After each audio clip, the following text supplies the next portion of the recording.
Baik, Assalamualaikum warahmatullahi wabarakatuh. Kenalkan, nama saya Nur Fatimah, NIM 202057032. Di sini saya akan mempresentasikan bagaimana cara memvisualisasikan data menggunakan Power BI. Data yang saya gunakan berasal dari jurnal, yakni Jurnal Penerapan Business Intelligence pada CV Tanggam Mas Chemical dengan metode OLAP. Di dalam jurnal ini ada beberapa data yang saya gunakan. Yang pertama ada data transaksi.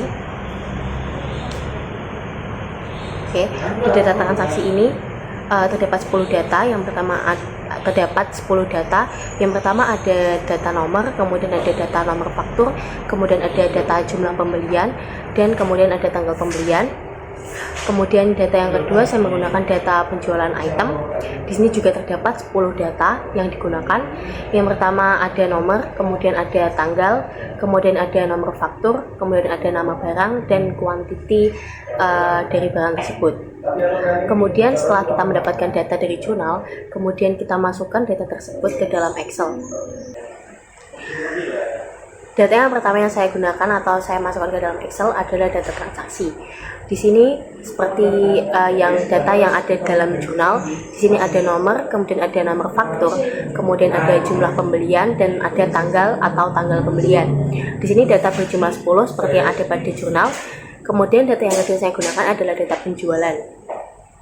Seperti yang ada pada jurnal, di sini juga ada 10 data. Yang pertama ada nomor, kemudian ada tanggal, kemudian ada nomor faktur, nama barang, dan kuantiti dari barang tersebut.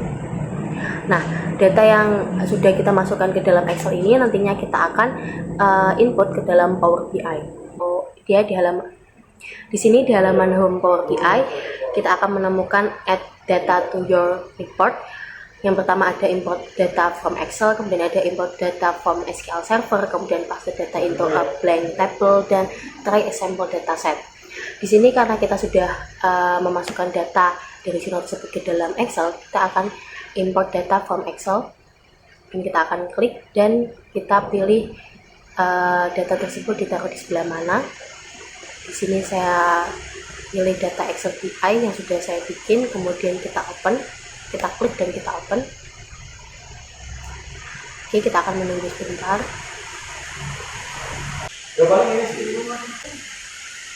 Oke, kita tunggu sebentar. Masih loading. Nah, ini data yang dari Excel sudah muncul. Di sini ada data penjualan, kemudian ada data transaksi. Nah, cara memvisualisasikan, kita milih di visualization. Di sini ada build visual, kita pilih yang ini, kemudian pilih saja diagram mana yang akan kita gunakan. Ada diagram batang, kemudian ada diagram batang atau column chart, bar chart, kemudian ada area chart, kemudian ada pie chart, final, waterfall chart, scatter chart, dan lain sebagainya sesuai dengan kebutuhan. Di sini juga ada file map dan lain-lain. Di sini kalian bisa menyesuaikan sesuai dengan kebutuhan yang akan kalian bikin. Oke, untuk mempercepat saya sudah membuat visualisasi data yang saya gunakan. Di sini dari data penjualan dan data transaksi yang sudah saya bikin, saya membuat masing-masing 2 visualisasi data.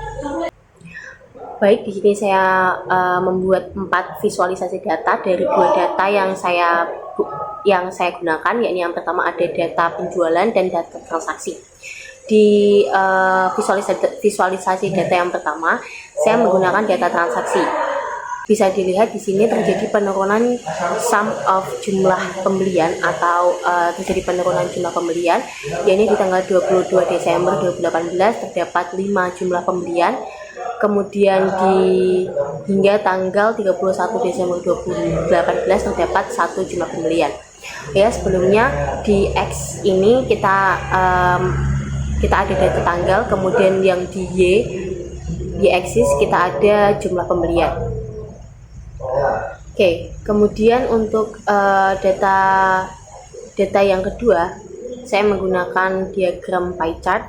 Di sini ada data penjualan. Kita bisa lihat di diagram.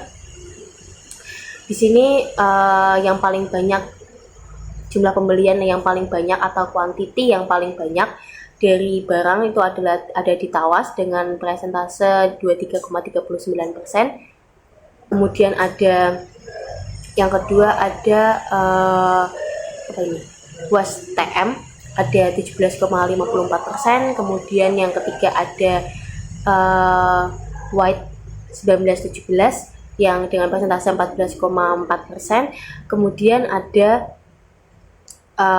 TM 975 dengan persentase 11,7%. Dan ada yang lain-lain, ini bisa dilihat di grafik atau diagram. Yang paling kecil ada di nama barang, yaitu Zoap Step.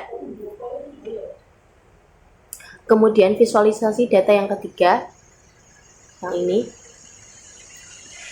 saya menggunakan data penjualan.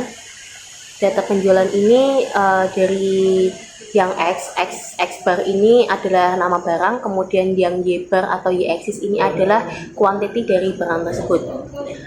Oke, seperti yang bisa dilihat pada gambar atau pada grafik, dengan nama barang Tawas ada menempati quantity paling banyak, yaitu sebesar 4K atau 4.000. Kemudian terjadi penurunan di TM 975. Di sini di TM 975 ada kuantiti sebesar 2K atau 2000. Kemudian di TMC 9 di sini juga terjadi penurunan, ada kuantiti sebesar 1000. Kemudian di Trasol 5003 di sini ada peningkatan kuantiti sebesar atau menjadi 1800. Kemudian di VA 50H di sini terjadi penurunan yang signifikan, yakni dengan kuantiti sebanyak 200. Kemudian di vinyl arsilik di sini terjadi peningkatan kuantiti sebesar menjadi 2000. Kemudian ada wash time di sini terjadi peningkatan yang cukup terlihat, yakni kuantiti sebesar 3000. Kemudian ada white 1917 di sini terjadi penurunan kembali kuantiti yang awalnya 3000 di wash time menjadi 2400. Kemudian ada nama barang ini WS 100, di sini juga terjadi penurunan yang cukup signifikan dari jumlah barang 2400, yakni white 1917 di WS 100 di sini kuantitinya menjadi 600. Kemudian yang terakhir ada nama barang yakni Zoap Step. Zoap Step ini menempati posisi kuantiti yang paling rendah, yakni ada 100. Kemudian di visualisasi data yang terakhir, yakni saya menggunakan data transaksi. Di sini saya menggunakan bar chart, bisa dilihat pada X axis. Di sini saya menggunakan tanggal, kemudian di Y axis saya menggunakan jumlah pembelian. Di sini bisa dilihat untuk pada tanggal 22 Desember 2018, di sini ada jumlah pembelian yang paling tinggi dengan nomor faktur 1154, dan jumlah pembelian paling rendah yakni ada di tanggal 31 Desember 2018 yang berwarna hijau. Di sini dengan jumlah